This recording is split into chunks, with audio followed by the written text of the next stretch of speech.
Hey guys, All in Crypto here, and welcome back, ladies and gentlemen, for another YouTube video. I hope you've all had a wonderful week so far. Today is an important day. This is going to be our daily cryptocurrency market update, and it's one that you're not going to want to miss.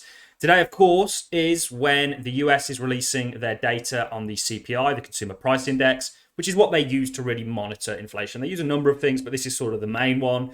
And it is set to come out higher or show higher levels of inflation within the month of January than the previous one that came out for December, which was 7%. We're looking at around about 7.2, 7.3%. The last time that this happened and it came out at 7%, we saw the dollar spill to the downside and we saw Bitcoin see a little bit of an uptick. I will be showing you the charts. I'll put Bitcoin underneath this just to show you the correlation. Now, that was on 7%. If we get a higher rate come out today, then are we going to see a similar thing take place? Potentially. Doesn't have to go that way, but it has done previously. We're already seeing the likes of gold and a number of other markets sort of see a little bit of a rally. Nothing too significant on the back end of this. But this is all part of the narrative of crypto. And this is why within these daily cryptocurrency market updates, we not only look at the crypto space, we look at the external world around us, as we know that many of the answers to why our space is doing what it's doing in terms of price lie elsewhere. So the crypto market is a little bit jittery, waiting for this. There's a number of things that really excite me. I mean, we spoke in great length yesterday about the fact that Russia, the Russian government and the Russian central banks have essentially came out and said they view cryptocurrencies as currency, and they're going to bring it out the shadows, to quote, and allow it to sort of flourish, provide opportunities, and so on and so forth. Of course, generate tax revenue, and just regulate it and not ban it, which was a previous call that some people within the Russian central bank had made. Seeing plenty of other countries do this. We're waiting for the US to come out and say that they are going to allow it, essentially regulate it. Regulatory framework is what we want for the crypto space. We don't want over-regulation, but we want regulatory framework because this gives your big players the opportunities to dive in head first. And there's lots of things that suggest that the US are going to come out and do this, like the fact that BlackRock, the largest asset manager in the world, $10 trillion of assets under management, over 5 times, nearly 6 times the entire crypto space, just in this one firm, are essentially coming out and they're offering cryptocurrency services, offering crypto trading. They're also offering, I think, credit lines against crypto. I was reading the CoinDesk article that broke this. So if BlackRock thought that the US were going to ban crypto, and remember the article that we read said the White House to tackle crypto as a matter of national security. If they were going to ban it in a negative way or come after it in a negative way, would you have the likes of BlackRock rushing to get into it and a number of other huge companies throughout the US? I would argue that you probably wouldn't, and these guys would already be in the know and have steered well clear of it if they thought it was going to be, or certainly the outcome was going to be that. So today is extremely significant. This is huge news about BlackRock, by the way, ladies and gentlemen. We will read a little bit into this, touch on the fact that Russia are also allowing crypto as well. But it's really all about the CPI today for me, the Consumer Price Index, because there's been a huge correlation, and there's a correlation throughout all markets with the CPI. This also may be good on the short term, but potentially down the road could be negative for markets because the Fed are essentially going to have to be even more hawkish than they currently are in regards to tackling inflation if they know that it's continuing to come out at a higher rate. They'll already know this. And we've already spoken about the huge dilemma that the Fed is. $30 trillion worth of debt the US is in. Now that's broken up. It's not as simple as it sounds, but it's quite complicated to get into how that's divided and what actually is indebted and what isn't. But that's sort of a base figure.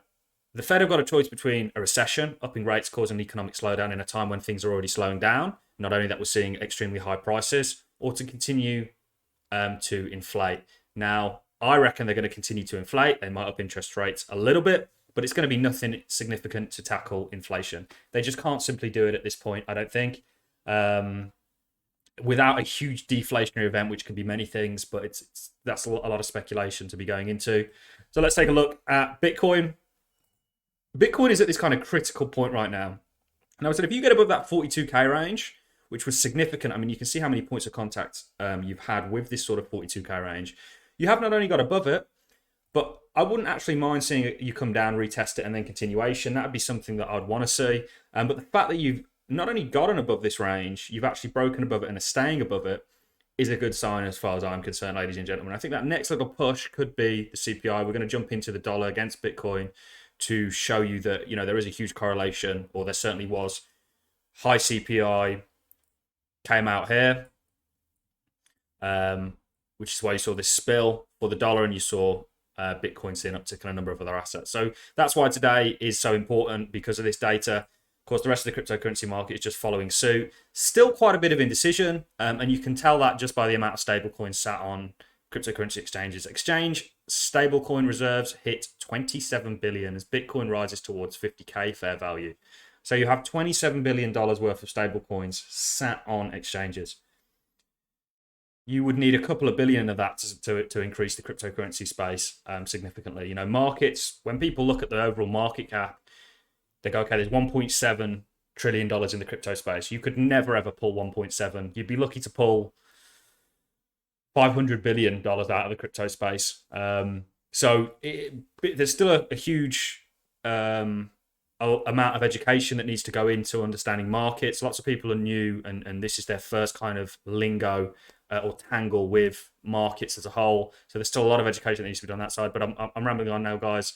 So of course you've got the likes of BlackRock. BlackRock, the world's largest asset manager, $10 trillion under asset management to offer crypto trading. This was the article. BlackRock planning to offer crypto trading. Sources say clients would be able to trade crypto through the firm's ALLIN investment platform, said one source. There was also another source who essentially said that you could. One of the people said that BlackRock will allow its clients, which include public pension schemes, endowments, and sovereign wealth funds, to trade crypto through ALLIN, short for asset liability debt. We know what ALLIN means. The asset manager integrated investment management platforms, timetable. Where's the bit that I was looking at? Essentially, was talking about how you could borrow client support trading, and then with their own credit facilities. One of the people, it talks about how you could essentially, I can't quite remember where it was, but it talks about how you could essentially borrow against your crypto, or that's a service they certainly were thinking about offering. We've said this, and this is one reason we're so bullish on crypto, because we're yet to see that pivot from your banks becoming crypto services, or offering crypto services, in the same way that your crypto services are now starting to offer banking services. So the likes of Coinbase are becoming more and more like banks, and banks are going to start becoming more and more like crypto services. So we're seeing this kind of merge, which is all to do with adoption. We spoke largely yesterday about adoption. We're seeing it in Russia. This was huge news. Lots of stablecoins sat on reserves. Lots of stablecoin within exchanges just sat there waiting for direction. And this could be a push within that direction. So January consumer inflation expected to rise 7.2%, the highest since 1982. Remember, it's expected, it's not out yet. We're already seeing gold see a bit of an uptick on the back of this. Kind of maybe seeing Bitcoin, but Bitcoin's still a lot of indecision. I think people are waiting for this to kind of give it a green light or a red light. Your altcoins are following, the likes of ETHEREUM, and of course Cardano are really following suit. This was interesting from Matt Hyland, and he's talking about, this was the 3-day, this is the MACD, and every time you've had a bullish cross on the MACD, there's been an upward movement that's followed, and this is highlighted. So there's a number of on-chain. We've spoken at great length about on-chain. We've also spoken about technicals, which is what this is, all pointing to one direction. And we could get that. The reason I'd kind of like to see this 42K range come down and be retested is because I think you'd have a lot of people shorting it here. I think people would short the hell out of this and they'd get liquidated to the upside. And we want shorts getting liquidated. So that's really the bulk of what I have to cover with you. What we'll do quickly is I will pull up the dollar and Bitcoin. Let's hope that this is Bitcoin and not something else. Let's take that off. So if we look at the dollar, so it's the 10th today when we have the CPI coming out, and it was the 10th or around about the 10th of January when we had the CPI last time. These are two different time zones. So you can see here, if we try and match these up,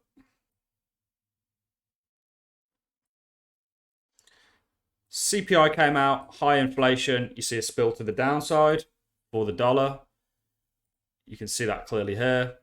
And what did we see for Bitcoin? We saw the opposite effect. We saw a little bump up. Now, it wasn't a significant bump up by any means, shape, or form, but it was still a move in the right direction. So what's bad for the dollar is typically good for Bitcoin generally. There may come a time when they both go up, and we'll speak about the dollar milkshake theory in great length at another time point. So that's really all I have for you in this video. Dollar down, Bitcoin up. Dollar could continue to go down as it is showing quite a bit of weakness at the moment, quite a bit of indecision. But it is holding its sort of grind line, and this could be the catalyst, a higher consumer price index. But then down the road, that means the Fed are going to have to act more hawkishly, which could bolster the dollar slightly, certainly against emerging nations. Interest rate hikes for the dollar are absolutely, devastating for emerging nations and your sort of smaller countries that are already quite heavily indebted. Because their debt then becomes a lot harder to service. This squeezes their currencies and is a way to sort of deflate for the dollar, if you will. So there's lots of kind of macroeconomics at play here, and we're just a ship bobbing up and down on the ocean. But, you know, it's a very sturdy ship, in my opinion, and crypto has a long way to go, ladies and gentlemen. So we'll see what this data brings. We'll review it, of course, tomorrow. A couple more updates will be coming out today, so stay tuned for those. I'm going to love and leave you on that note, ladies and gentlemen. If you've enjoyed this content, a like is always appreciated. So as a comment, remember, head over to my Twitter, @RealAllInCrypto. Give me a follow. Link to our Discord in the description. We do have a Cardano stake pool that continues to grow in terms of size. All in Crypto is the ticker. We minted a block just today with the turn of the new epoch. I'll catch you in the next one, ladies and gentlemen. Thank you very much for watching, and I'll see you later on.